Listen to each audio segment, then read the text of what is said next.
Aujourd'hui, il y a vraiment des problèmes dans les mariages. Et dans les couples, souvent, les choses ne fonctionnent pas bien. Et l'apôtre Paul a trouvé la clé du mariage. Et c'est ça l'enseignement d'aujourd'hui, la clé du mariage. La clé du mariage, ça se trouve dans Éphésiens chapitre 5, à partir du verset 22 jusqu'au verset 25. Nous allons lire. Lorsqu'on commence par le verset 22, il est dit « Femmes, soyez soumises à vos maris comme au Seigneur », soulignez Seigneur. Verset 23, « Car le mari est le chef de la femme », soulignez chef, comme le Christ est le chef de l'Église, qui est son corps et dont il est le sauveur. 24, « Or, de même que l'Église est soumise à Christ, les femmes ainsi doivent être soumises à leur mari en toutes choses, soulignez toutes choses. 25. Marie, aimez vos femmes comme Christ a aimé l'Église et s'est livré lui-même pour elle. Ici, c'est la clé même du mariage. Il y a des problèmes parce qu'on ne respecte pas cette clé-là. Et lorsque nous lisons tous ces versets, il y a des grandes profondeurs que j'aimerais partager avec vous. D'abord, regardez l'ordre.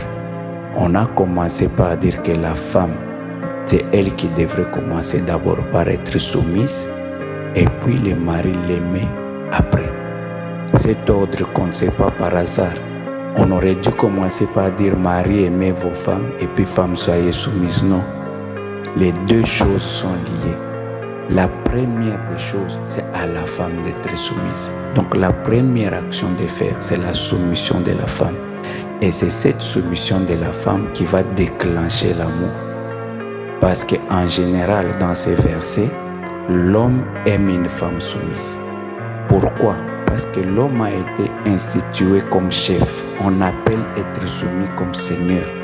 Seigneur, ça veut dire quoi exactement? C'est-à-dire reconnaître que c'est une autorité qui est au-dessus de toi. Du moment que tu te maries, l'homme n'est plus au même pied d'égalité que toi. On a dit Sarah était soumise à Abraham qui l'appelait mon Seigneur. Et la Bible va très loin. Il dit que ça doit être de la même manière qu'on est soumis au Seigneur Jésus-Christ. Regardez un peu, nous tous, nous sommes chrétiens. Tous, nous sommes très soumis au Seigneur Jésus-Christ. Il suffit que Dieu dise, fais telle chose, nous suivons. Il suffit que le Seigneur Jésus-Christ demande de faire quelque chose, on le fait, même si c'est un sacrifice. Et c'est le même degré de soumission que Dieu demande, que les femmes soient soumises. Aujourd'hui, dans la société actuelle, la soumission n'est plus là. Les femmes ne comprennent même plus. Parce que ça passe souvent dans des petites choses, mais c'est dans ça que demeurent tous les mystères d'un mariage heureux. La soumission. C'est-à-dire, tu reconnais que c'est lui ton chef, c'est lui qui gère, c'est lui qui organise, c'est lui qui coordonne. Il faut lui remettre cette place de responsabilité dans tout ce qui se passe. On a dit, soyez soumis en toutes les choses, dans les décisions, dans les actions, dans le leadership. C'est à lui. Par exemple, c'est à lui quand nous lisons dans Cantique des Cantiques, la femme dit à son mari, tu me donneras de l'instruction. C'est-à-dire, la femme doit attendre les instructions de son mari et les respecter. Aujourd'hui, il y a des problèmes parce qu'il y a des femmes qui ne suivent même pas ce que leur mari leur demande de faire. Ne suivent pas. Le mari, c'est lui le visionnaire de la famille. Comme Dieu appelle quelqu'un, il te met visionnaire d'une église, visionnaire d'un ministère, le visionnaire de la famille, c'est le mari. Quand le mari dit voilà dans telle direction où moi je veux faire avancer ma famille, la femme doit suivre. Et aujourd'hui, c'est là où il y a des problèmes. Il y a des femmes qui ne sont pas soumises. Il y a des femmes qui préfèrent décider à la place de leur mari. Il y a des femmes qui préfèrent faire des choses différentes de l'instruction que leur mari leur demande de faire. On dit que de la même manière que l'Église est le corps du Christ, la femme est le corps de l'homme, la femme doit être soumise.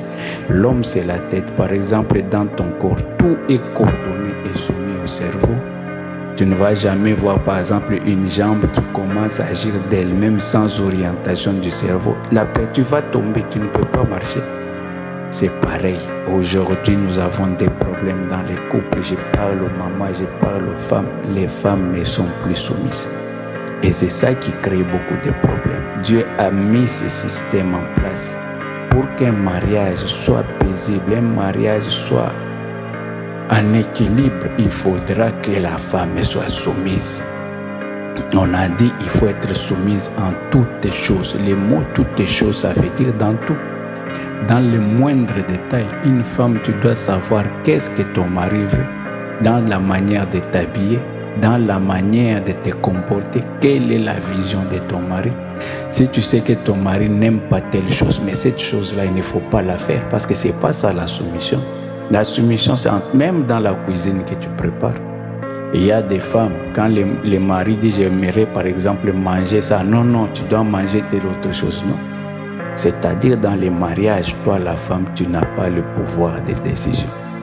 Le pouvoir de décision a été donné à ton mari. Peu importe, même si tu as plus d'instructions que lui, même si tu as un gros diplôme que lui, même si tu travailles, tu as plus d'intelligence que lui, mais l'autorité, le pouvoir vient de Dieu. L'autorité, c'est quelque chose de surnaturel. Dieu a donné l'autorité à l'homme. Et toi, en tant que femme, il faut te soumettre, il faut suivre.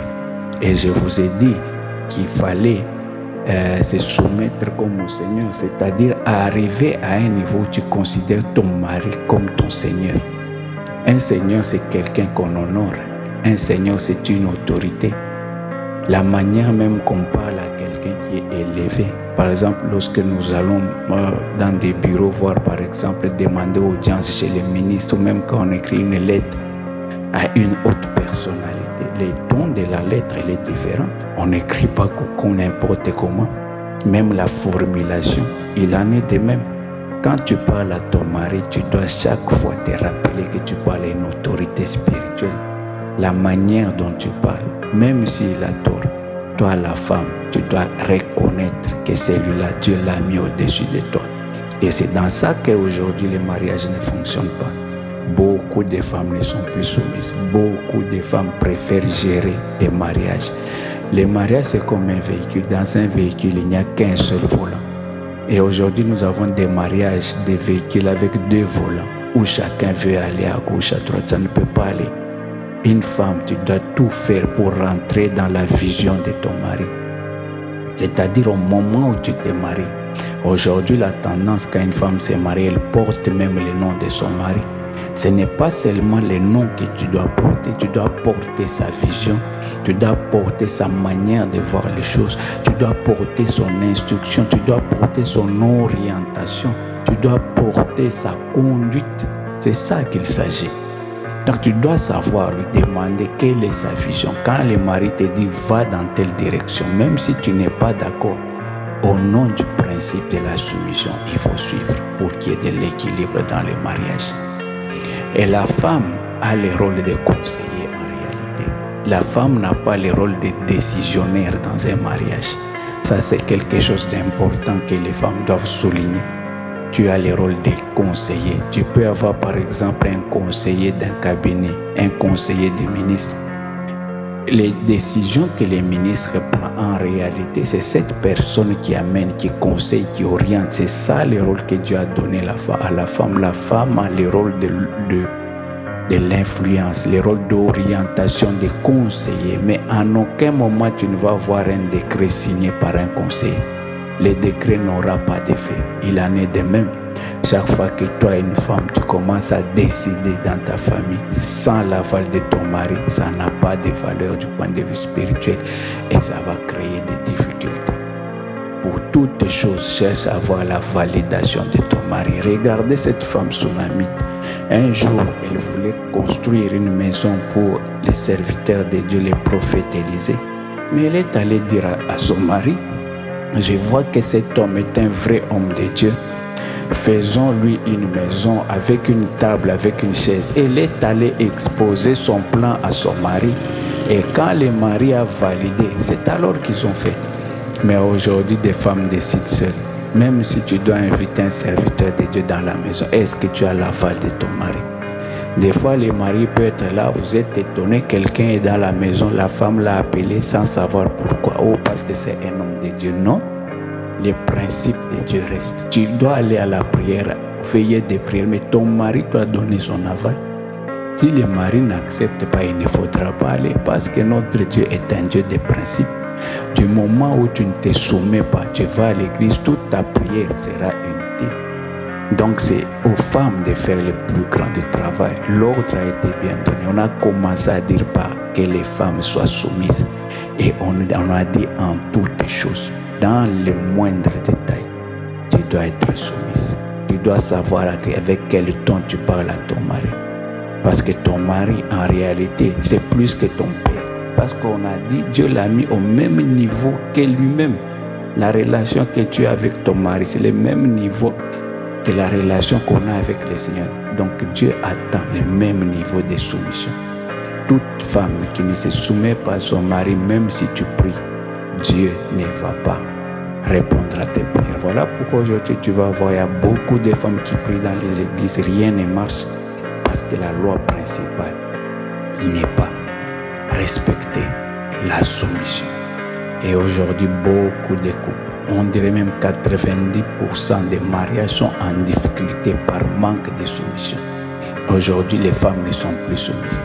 Les femmes connaissent trop de choses. Peu importe ton grade, il y a une femme qui avait un très grand rôle. Elle était ministre, mais à la maison, elle se mettait à la place des femmes au foyer. Elle était soumise à son mari. Elle passait à la cuisine pour faire les repas que les maris voulaient. Elle demanda à son Seigneur, comment veux-tu que je m'habille aujourd'hui? Aujourd'hui, la soumission n'existe pas. Chaque fois que tu décides seul, sans l'aval de ton mari, Dieu n'est pas avec toi et ton mariage est en difficulté. Maintenant, deuxième chose, suivez bien l'ordre. On a dit d'abord la femme commence par se soumettre. Et c'est cette soumission qui va maintenant déclencher l'amour chez son mari. Aujourd'hui, la plupart des femmes se plaignent que les hommes ne les aiment pas, mais commence par te soumettre. C'est ça le principe. Et une fois que tu seras soumise, comme j'ai dit, les hommes aiment les femmes soumises. Parce que l'homme, c'est une autorité. Dieu l'a créé comme ça, comme chef. En tant que chef, il a besoin que quelqu'un l'honore. Il a besoin que quelqu'un accepte. Il a besoin que quelqu'un défendre ses points de vue. Aujourd'hui, on a des femmes qui ne suivent pas ce que leur mari demande. Il y a des femmes qui se laissent orienter par des influences extérieures. Que ton mari peut te demander de faire telle chose, toi tu vas prendre conseil de ta mère, conseil de ton ami, conseil à l'extérieur, même conseil de ton pasteur. Et c'est le pasteur qui commence à diriger en réalité ta maison. Et là, ça ne va pas fonctionner. Il y a des femmes qui suivent ce qui vient de l'extérieur, mais pas ce que le mari a dit à l'intérieur. Les principes, la femme doit être soumise. Et cette soumission va créer l'amour. Comme je vous ai dit, ça, il faut souligner. L'homme aime une femme soumise. Aime une femme qui reconnaisse son autorité. Aime une femme qui le reconnaisse comme son Seigneur, qui le reconnaisse comme son roi. Automatiquement, tu verras cet homme, il va t'aimer. Maintenant, la deuxième chose, c'est l'amour. On a dit aux hommes, aimez vos femmes. Aujourd'hui, beaucoup d'hommes ont aussi des problèmes avec leurs femmes parce qu'ils n'ont pas compris les principes. Une femme, il n'y a qu'une seule chose qui permet de maîtriser une femme, c'est l'amour. Lorsqu'une femme se sent qu'elle est aimée, lorsqu'une femme se sent qu'elle est acceptée, qu'elle est respectée, la femme sera soumise. En réalité, les deux choses sont liées. L'une influence l'autre. Mais aujourd'hui, la plupart des hommes se plaignent que leurs femmes ne sont pas soumises. Mais en réalité, la seule chose qui peut maîtriser une femme, c'est l'amour. Lorsque tu aimes une femme va se soumettre. Parce qu'une femme, quand elle sait que tu l'aimes, elle est prête à tout. Même au plus grand sacrifice. Aujourd'hui, on a des femmes qui n'arrivent pas à faire des choses, qui n'arrivent pas à être convenables dans les mariages parce qu'elles ne se sentent pas aimées. La femme n'est pas un être facile à soumettre. Parce qu'en réalité, les hommes doivent comprendre. La femme, c'est un être très fort. J'avais enseigné l'autre fois sur la nature de la femme. Physiquement, psychologiquement, moralement, mentalement, la femme est un être plus fort que l'homme. Et cet être, ce n'est pas la force qui peut soumettre une femme. Ça ne peut pas aller. Quand Dieu a créé, il a fait la création, il y avait l'ordre, l'équilibre dans tout ce que Dieu a créé. Mais il y a eu 2 êtres qui se sont rebellés. Le premier être, c'était les serpents, le diable à travers les serpents. Et le deuxième être qui s'est rebellé, c'est la femme. Une femme se rebelle très facilement. Une femme peut ne pas reconnaître une autorité. Ève n'a pas reconnu même l'autorité de Dieu. Donc une femme ne peut pas être soumise par la force. Ce n'est pas possible. Il y a des gens, par exemple, aujourd'hui, si tu veux vraiment gâter une femme, commence à exercer la pression sur elle. Commence à la frapper. Cette femme-là ne sera jamais soumise. Remarquez, les femmes qu'on maltraite, ce sont des femmes qui deviennent résistantes. Même la peur qu'elle avait ne l'aura plus. Parce que ce n'est pas un être qu'on peut soumettre par la force. La femme est un être. Dieu a donné la seule chose au monde qui permet de maîtriser une femme, c'est l'amour. Voilà pourquoi vous allez vous demander, des fois vous allez voir cette femme-là, comment elle reste avec cet homme, un homme qui n'a rien du tout. Mais la femme-là, elle est soumise, elle les respecte. Pourquoi? Parce que la seule chose qui peut soumettre une femme, c'est l'amour. Lorsqu'une femme se sent aimée, ça suffit. Automatiquement, elle se soumet. Parce que les 2 choses, c'est comme une balance. Tout dépend. Si par exemple, tu veux qu'une femme soit vraiment soumise, il faut l'aimer. Et si toi, tu veux que ton mari t'aime, commence par se soumettre. Et comme la femme est plus forte que l'homme, c'est ainsi que la femme doit commencer, elle, par mettre la soumission. Parce que si tu es soumise, cet homme, automatiquement, il va se retrouver en train de t'aimer. Parce que les 2 fonctionnent de la même manière. Si c'est comme une balance, si tu mets beaucoup de poids du côté de la soumission, au côté amour, ça monte. Automatiquement, tu vas voir que cet homme commence à t'aimer. Comme je vous ai dit, les hommes aiment les femmes soumises. Là, il faut les retenir. Les hommes, quelle que soit la nationalité, quelle que soit la culture, quel que soit l'âge, quelles que soient les circonstances, les hommes aiment les femmes soumises. L'inverse aussi est vrai. Les femmes se soumettent aux hommes qui les aiment. C'est comme ça que ça fonctionne. Et Dieu a donné ces principes qui permettent d'équilibrer le mariage aujourd'hui. Femmes, soyez soumises et maris, aimez vos femmes. Les 2 vont dans les 2 sens. Aimer une femme. Un peu plus tard dans la Bible, on dit qu'il faut honorer une femme. Honorer une femme, ça veut dire, on dit ne vous aigrissez pas envers vos femmes, honorez-les. Là, c'est un verset vraiment important. Ça veut dire une femme a la capacité de faire en sorte que l'homme soit aigri, que l'homme soit en colère contre elle. Par son agissement, par son comportement. Voilà pourquoi on dit homme, ne vous aigrissez pas. Il faut plutôt avoir de la sagesse dans la gestion avec des femmes. Parce qu'une femme, ce n'est pas un être saisissable, c'est un être mystérieux. Même Salomon a dit qu'il ne peut pas connaître une femme. On dit le cœur de la femme est un mystère. Donc si tu veux vraiment gérer une femme convenablement, il faut de la sagesse, il faut l'honorer. Honorer, ça veut dire il faut la respecter, il faut la mettre en valeur. Quand une femme sent qu'elle est honorée, elle est respectée, automatiquement, elle se soumet. Quand elle sent que toi, tu joues ton rôle en tant que mari, tu apportes tout ce qu'il faut apporter à la maison, tu te bats, tu amènes la nourriture, la femme sera soumise.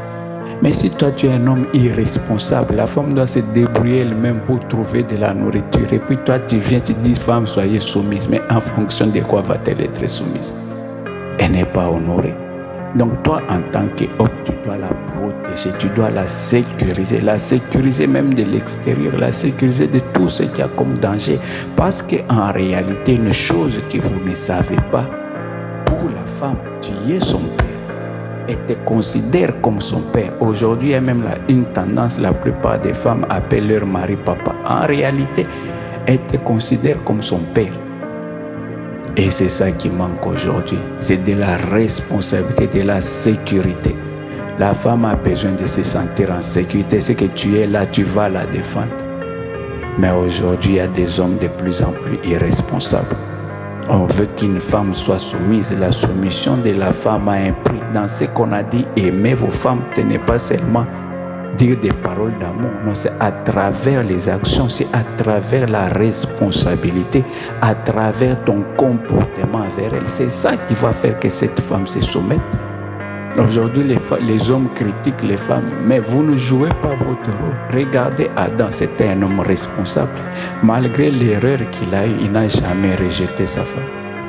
Aujourd'hui, il y a des gens qui vont prendre les faiblesses de leur femme, ils vont raconter dans leur famille. Et puis après, vous vous rendez compte que personne ne supporte ta femme. Mais tu n'as pas honoré. Quand on honore quelqu'un, on couvre les faiblesses de cette personne. Regardez cet homme Joseph qui était marié avec Marie, la mère de Jésus. Quand il s'est rendu compte qu'elle était enceinte, la Bible a dit qu'il voulait rompre avec elle en secret parce qu'il ne voulait pas la diffamer. Donc c'est quelqu'un qui honorait sa femme. Et regardez, c'était un couple exemplaire. Il l'a honoré jusqu'au bout. Aujourd'hui, les hommes n'honorent pas leurs femmes. Les hommes ne sécurisent pas leurs femmes. Et puis tu dis, femmes, soyez soumises. Non, les deux sont liés. Les deux principes sont liés. Une femme ne peut pas être soumise si elle ne se sent pas aimée. Ça, c'est un principe. Un homme ne peut pas t'aimer non plus si tu n'es pas soumise. C'est ça le message d'aujourd'hui. Et ce principe aujourd'hui déséquilibré dans les mariages. Ça ne va pas. Ça ne va pas. Je suis en train de vous parler, vous qui êtes dans les couples. Remettez ces principes. À la base, vous allez voir votre couple sera harmonieux. Vous allez voir tout ce qu'il y a comme tension vont partir. Parce que c'est un principe. Dieu, c'est un Dieu de principes. C'est un Dieu qui a créé le mariage. Dès le début, il avait dit, l'homme dominera sur toi. Tes désirs se porteront vers toi. C'est aussi clair que ça. Les désirs se porteront vers toi. C'est-à-dire que c'est lui qui est l'objet de toute ton attention, de toute ton admiration. C'est ton mari qui est le centre. Aujourd'hui, les femmes parlent beaucoup de leur mari. Faites l'analyse, vous allez voir. La femme parle beaucoup de son mari. Les réalisations de son mari, c'est sa fierté. C'est ce qui est écrit. La femme parle de son mari. Elle a besoin que tu lui fasses la fierté.